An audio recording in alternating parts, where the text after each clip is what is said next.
Hello, welcome. So this is our first video in showing how to set up your home style soldering, and we will be doing it on a test circuit that some of you have already started um, using through, through the electronics practical course. It's the Twinkle circuit. But before we get into that circuit in more detail and what's inside it, I'm going to show you the overall setup that we have over here. So the first thing when you are doing home soldering is it's still an activity that we have to take a large amount of precautions when we're working on. This is my desk. This isn't my standard working situation. This is my home desk, and as you can see, my desk is made out of wood, and wood itself is quite flammable. And to make it even worse, it's coated in some sort of varnish, and that itself is flammable. So when we're dealing with the soldering iron, we have to do something that can withstand a reasonable amount of heat and won't um, cause more hazards as it if the soldering or the solder itself were to fall onto it. So this over here is the the silicon mat that we have in the workshop. I took one of these home. It is great because it is very heat resistant. It will still melt if you dig the soldering down into it, but we're never going to do that. This is just in case if the solder falls off, or the soldering iron slips from your hand, or you put it down momentarily with a lapse of judgment, that the whole place isn't going to catch alight or cinder or damage itself. So that's what this is. And this particular silicon mat is good because it also has all the little locations over here. So your circuit, or in this case like a pen, um, rolls and hits the edge instead of falling off. When we're dealing with tiny little resistors, this is a great feature.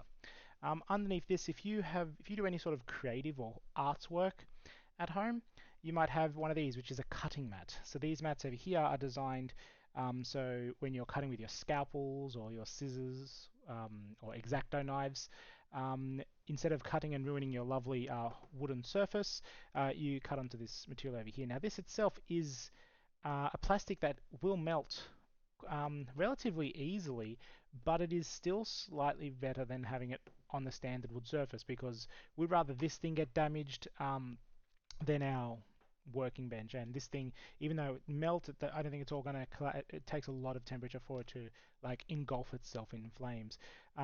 If you have one of these, use that over doing it onto the standard floor. If you have none of these in your home setup, you can use a ceramic plate, as ceramics have a very high heat resistance. You can also use stuff like a chopping board. Um, do use an old chopping board, because it's not going to be safe after you use the chopping board to cook on it, because you are dealing with solder, which is a lead-based thing, and you don't want that lead to be on your chopping board. If there's an old chopping board you have, either a nylon or a wooden one, use an old chopping board. You can also use an old scrap piece of timber, or again, timber itself will be flammable, but you'd rather a scrap piece of timber get damaged than your surface. We just have to take extra precautions on seeing where our soldering iron and our solder, and we have to make sure that it's not causing a large problem, as if the flame isn't continuing on that. Also, if you have a scrap piece of metal, that's also good. Metal itself is a very good conductor of heat, so we do have to be careful when we have our soldering iron, that if our soldering iron is touching the metal, that it's not going to heat up and be difficult for us to control the surface. Okay, so that's our surface that we're working on. As always, we want our surface to be at a nice level for us, like your regular working height.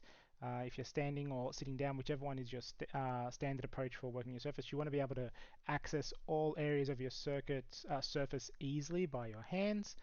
Oh, this over here on the side, like, is a standard mouse pad. This is not a good quality of surface to be doing soldering, and I'm going to avoid putting any solder over here, because this is just cotton and neoprene. It's not the best. So that's why I'm trying to keep that away from my thing, but that's just because I'm on my home environment right now. So your soldering irons. Over here we have the standard soldering iron that we have in the workshop, the adjustable one. I took this one from the workshop. You will have your own version of soldering irons.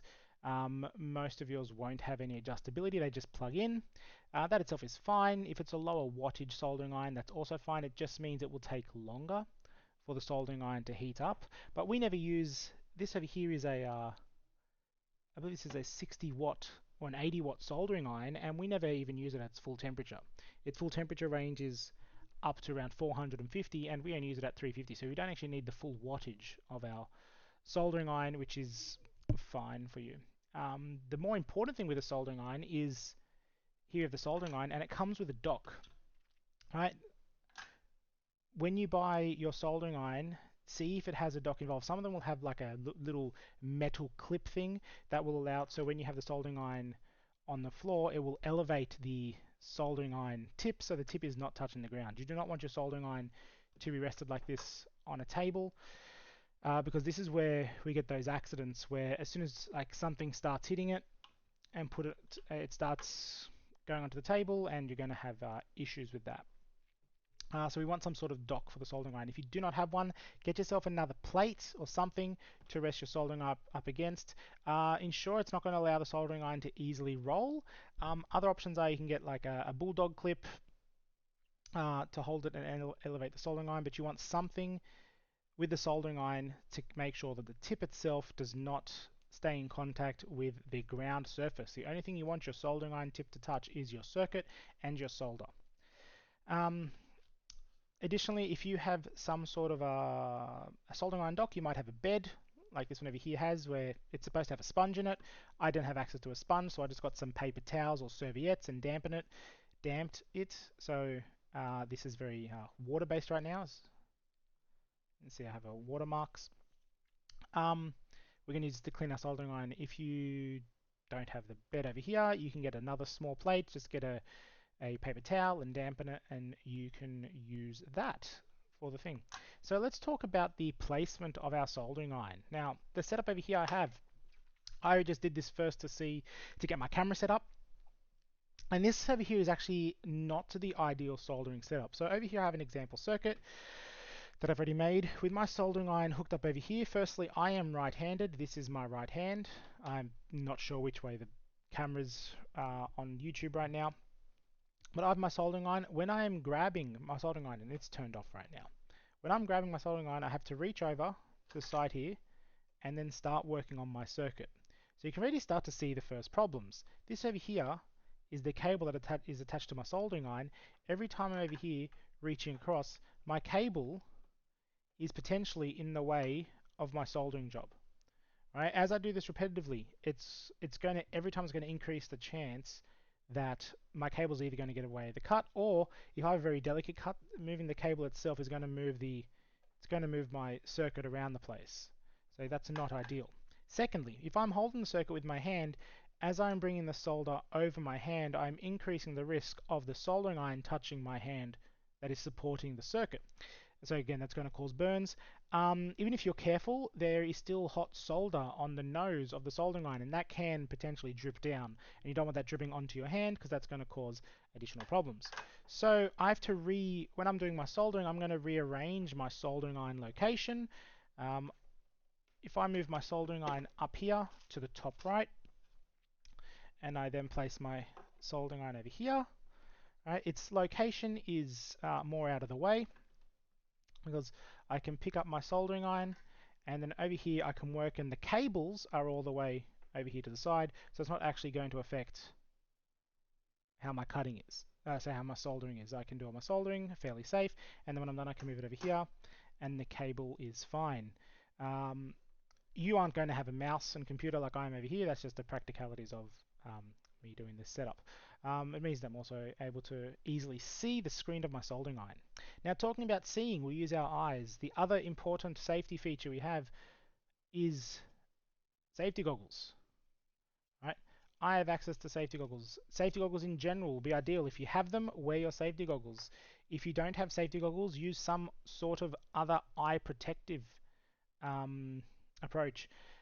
Solder gets molten hot at 350 degrees.